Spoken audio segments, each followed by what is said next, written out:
Does anybody find that almost involuntary? Yes? You found that? Okay. So that's a sign that you are getting ready to be able to extricate yourself from your body. Yes? Would this be a good thing to do if you have trouble sleeping? Absolutely. Yeah. This would be helpful. This is a practice that will serve you well. Okay? Go and play with that. Okay? Go and play with that. Okay.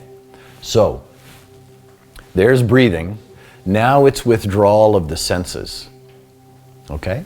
So everybody close their eyes for a moment. Get seated in a place where you're comfortable. Okay? And as you close your eyes, roll your eyes up and focus on your ajna. That in and of itself changes your brain waves, okay?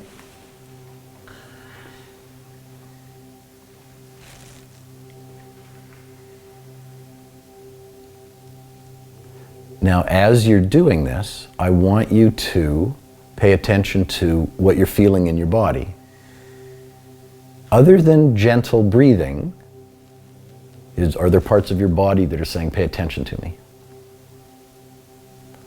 Okay? And if there is a part of your body saying, pay attention to me, then pay attention to that part of your body until that sensation changes. It doesn't have to disappear. It doesn't have to get better or worse. It just has to change. And as you're doing that, understand that energy follows thought. So in times gone past, what the guru would do, he'd come by and tickle you with a feather, or he'd blow in your ear, or he'd pull out a hair, or he'd tweak you in the nose. Supposedly, the Buddha could remain silent and completely focused in the middle of a herd of elephants. Okay? You are the master of this vessel. Pay attention to it. This is a state of being where you can play in a sensory deprivation tank, okay? Now I'm going to introduce you to stuff called Mula Bandha and Uddiyana Bandha. Okay, now most women are aware of Kegels, is that correct? Do you all know what Kegels are? Men probably don't because they've not needed to practice them. So this is also called, Master Chang calls this the deer exercise, and it's a booster of your immune system. He was telling me years ago he was doing a lecture series, and I think he was in Carmel. He was doing a lecture series and he was feeling very poorly, and everybody was offering him solutions. You know, you got to take ginseng and you got to do that. And he just went just a second, and he withdrew into a room. And he was only gone for a relatively short period of time, and he did the deer exercise.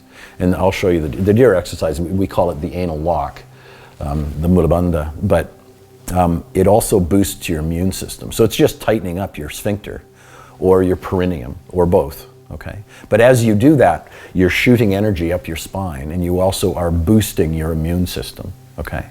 So let's try that a bit. Let's do 7 of them.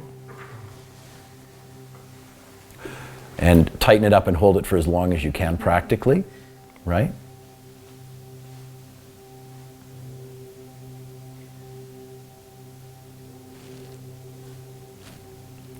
Okay. Who does that at all? Yeah. Okay, that's another little tool for your toolkit, okay? It boosts your immune system. Okay, it's called the deer exercise in Taoism, Master Chang the Taoist. And we call it in Hindi, Mula Bandha. Okay, now that's your root chakra, okay? Now your chakra above the root chakra is your sacral, but the one above that is called your solar plexus, okay? So it goes red, orange, yellow. So that's the yellow solar plexus. Those are the corresponding colors. Okay? So as we do this, I want you to, can you lock your stomach? Can you tense up your solar plexus? This is what we did in flight school when we took airplanes and tipped them over and sped towards the earth and pulled up. You have to bear down, really. So you have to tighten up your bum and you have to tighten up your abdomen, right? Okay? So that's the stomach lock, okay? Let's practice that a bit, please. Let's do that. Larry? Do you suck your stomach in to do that? Well, you don't necessarily have to suck it in, but what you have to do is imagine, if you will, somebody's going to punch you, and you're getting ready, right? You're getting ready. And so when the pilots get taught, when you do what we call with aircraft, you do heavy G rolls, heavy G maneuvers. So a heavy G maneuver can be you dive and pull the plane out. That at the bottom of that dive, you can experience, depending on your aircraft, you can experience 5 or 6 or 7 Gs, 8 Gs, 9 Gs, right? When you turn fast, when you go to the top of what's called a hammerhead, you go up, and then right there, just before you start to fall, you experience what? 0 Gs, right? And as you come down and pull out, and if you go upside down, and if you pull too hard Gs, your eyeballs turn bright red, right? Because all of the corpuscles in your... So in the Second World War, there was a guy named Douglas Bader who lost both of his legs in a plane crash, but he became a pilot, and he was a very famous pilot. And what he'd do is he'd let the enemy chase him down, and then he'd pull big Gs. And when you pull big Gs, if you're not ready for it, or now they have anti-gravity suits, but we didn't use anti-gravity suits when we were playing with these stunt planes. But if you pull too big a G, and certain people cannot handle Gs, right? Like the pilots that I was training with, they had a guy where they just casually turn the plane or they do a little dive. We've experienced Gs in an aircraft of maybe 1.5 G, in a big aircraft of 1.5 Gs. But some people just, have any of you ever blacked out? Have you noticed that what happens when you black out, everything just goes into tunnel vision?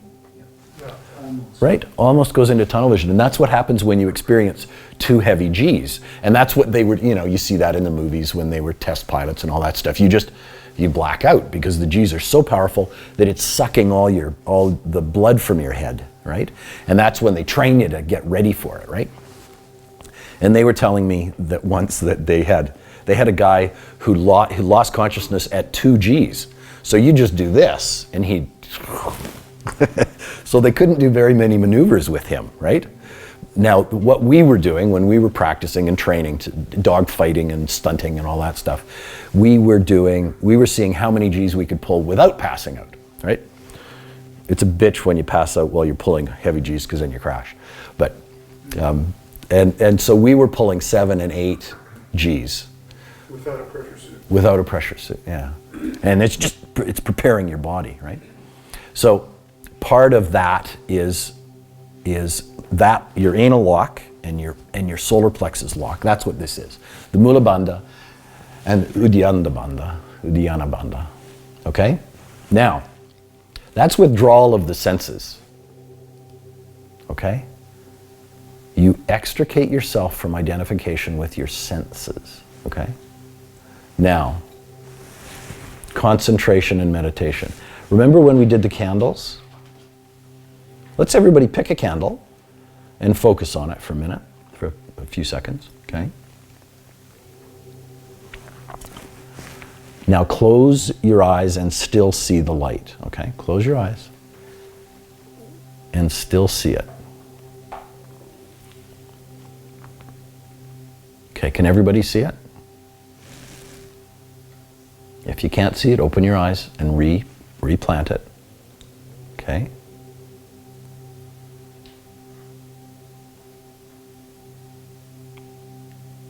Close your eyes so you can still see it in your mind's eye. So you can still see it in your mind's eye.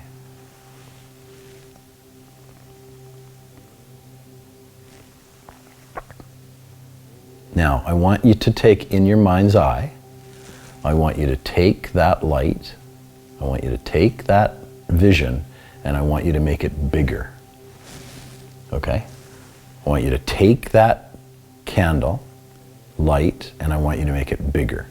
Let's make it double in size, okay?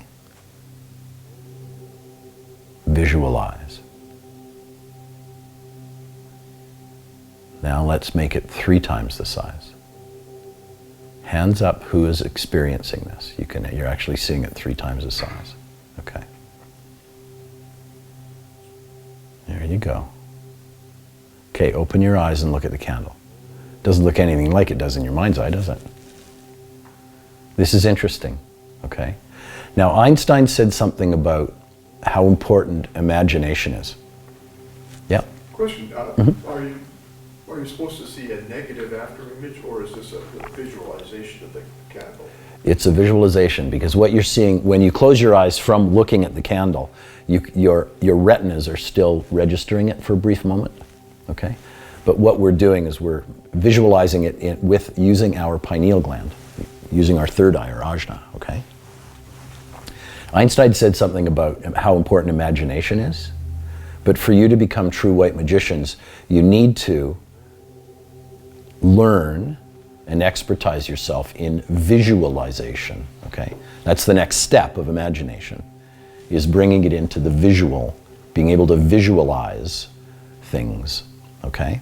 That's a very important tool for a white magician, okay? So as you learn how to focus on things using your ajna, using your third eye, okay, you're bringing it actually into your body, aren't you? You cannot meditate on something outside of your body. You need to bring it into your ajna to meditate on it. And this is also an expression of the law of paradox, right? You're seeing something outside of your body, and then metaphorically and literally, you're bringing that inside your ajna, you're focusing on that, and you're making it bigger, okay? Now, as we learn how to meditate, the paying attention to the space between thoughts and then actually acknowledging thoughts, sometimes it's easy to fall asleep, okay?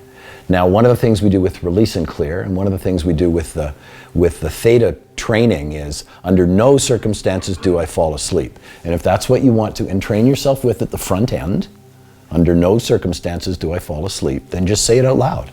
Let's say it. Under no circumstances do I fall asleep. There we go. Okay? Focusing of the mind. I'm going to hand out a sheet here in a minute. I'm going to hand it out right now. But one of the things that most people do in their initial attempts on meditation is at the front end of the presentation, right? No thoughts, no thoughts, no thoughts. Concentrate on no thoughts. You know what? As you can focus your concentration on this,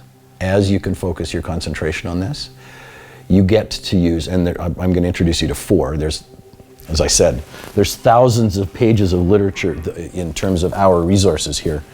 I don't want to make it so complicated that it bugs you, okay? Okay. Let's pass that out.